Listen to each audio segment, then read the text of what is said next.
A late night post here from President Trump, who says that all pardons issued by former President Joe Biden are void. Indeed, just a few short hours ago, Trump took to social media accusing his Democratic predecessor of using an auto pen to sign acts of clemency while in office, rather than doing so by hand, thus declaring Biden's pardons not valid. Additionally, Trump claimed without evidence that Biden failed to give consent for preemptive pardons issued to the 9 House Select Committee members that investigated the January 6th insurrection, along with many others granted clemency on the former president's last full day in office on January 19th. So, John Hyman, a few things need to be said here plainly. There's no authority that gives Donald Trump the ability to overturn his predecessor's pardons. The auto pen argument seems nonsensical, but this is clearly a warning in some way, particularly at those who on the January 6th committee, those who investigated the conduct of Trump and his allies, saying, and I'll just read from his Truth Social post, they should fully understand that they are subject to investigation at the highest level. And at minimum, John, it feels like another moment where Trump might be daring the courts, daring the judiciary. If he tries to see this through, it'll get appealed, and that appeal will be appealed, and eventually some court is going to have to either say yes or no, and we'll see what the administration, if they agree to abide by it.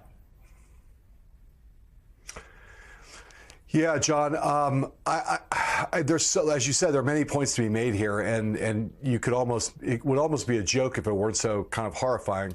This is consistent with, to your point, the biggest story in our politics, the most foundational story, is this story that you're pointing to, which is the story of Donald Trump continuing to try to enlarge the scope of power that resides in the executive branch and in himself, essentially as something we never had in America before, as a king. And he seems to be looking for ways to take those challenges to the highest level. It's like he's almost seems to be headed for clashes that he's kind of begging for with the judiciary that would allow him to press against longstanding constitutional and precedential limits.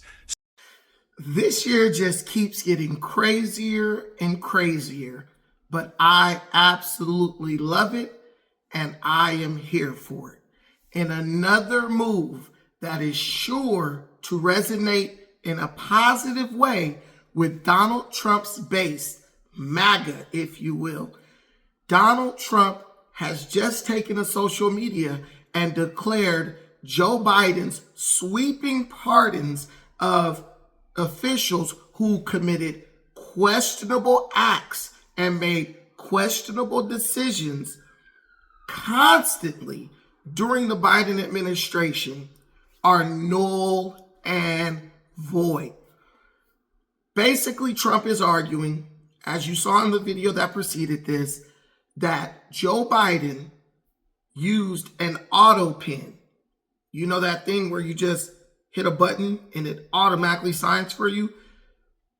He's alleging that Joe Biden used an auto pen to sign these sweeping mass pardons, which makes them null and void because he did not sign it by hand.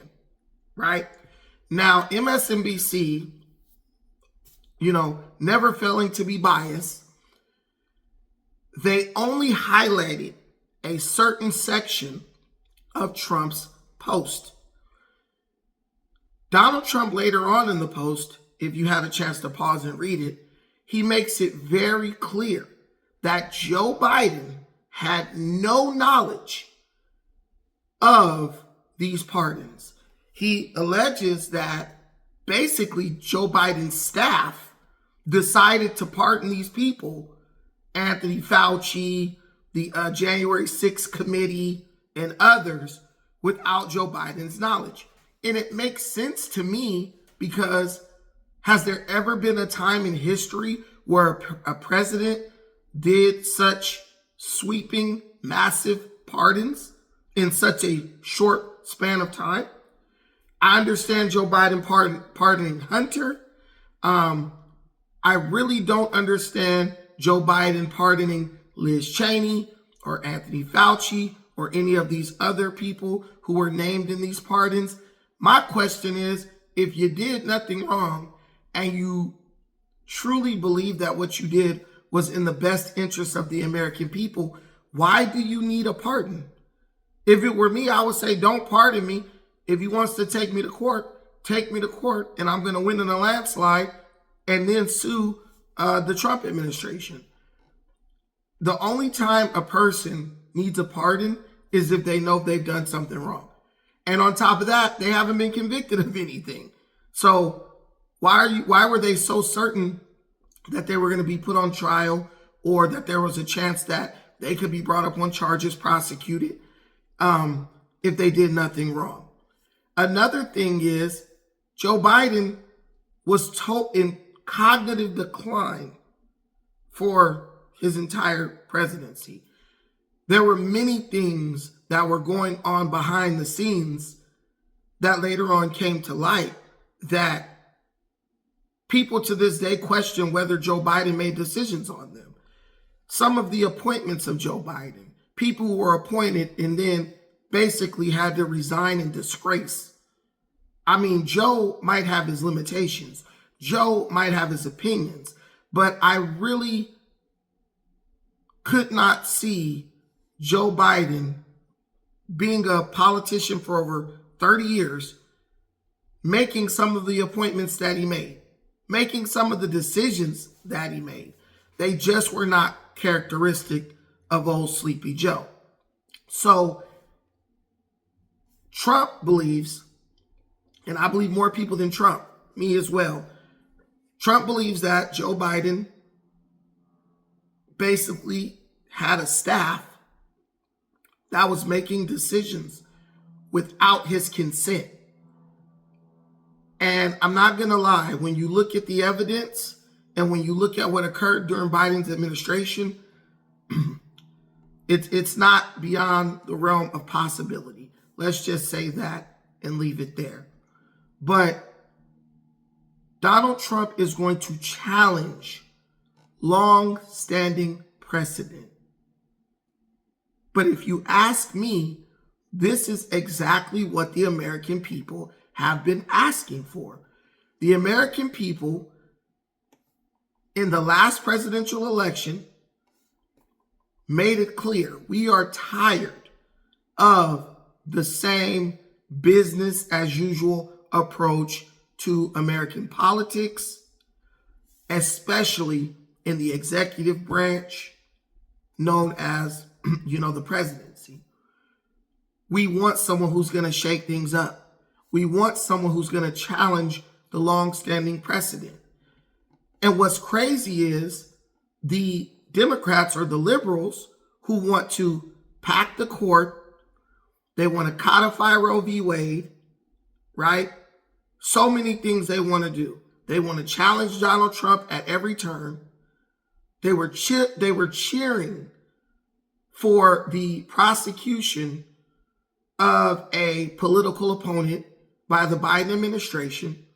Now, all of a sudden, the progressives are standing against progress.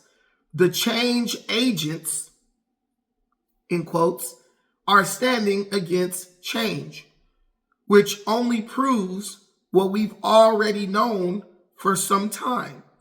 They only want to bend the rules or break the rules or challenge the rules when they feel that it will work in their best interest. When it's to their benefit, they're ready to uproot and overturn the whole system. But when it's someone who they don't like, challenging the status quo, taking things to court, offering things up to scrutiny by the legal system, federal judges and what have you, all of a sudden they become traditionalists. All of a sudden they want to become patriotic in their resistance to change. They suddenly become conservatives. Hey, whoa, wait. You're going to cancel the sweeping pardons that Joe Biden gave to protect all the people who were complicit in undermining America or the best interest of the American people? No. How are you going to try to go against the rules? How are you going to try to go against the longstanding precedent? Now their sentiments have changed. Let me know what you think, because I could go on about this all day, calling out this hypocrisy. Do you think Donald Trump declaring the Biden pardons null and void is a good thing? Do you believe Joe Biden was in his right mind and was actually aware of these sweeping pardons that were made in his name, though he never actually physically signed them? You let me know, and we can make a discussion out of it. Thank you for watching this. I appreciate every single thing you do for this channel. Check out another video. Go on the YouTube channel, Defiant with Brandon Tucker. Look at the other videos. Drop comments. Share it to your friends. And let's get the party started. Peace.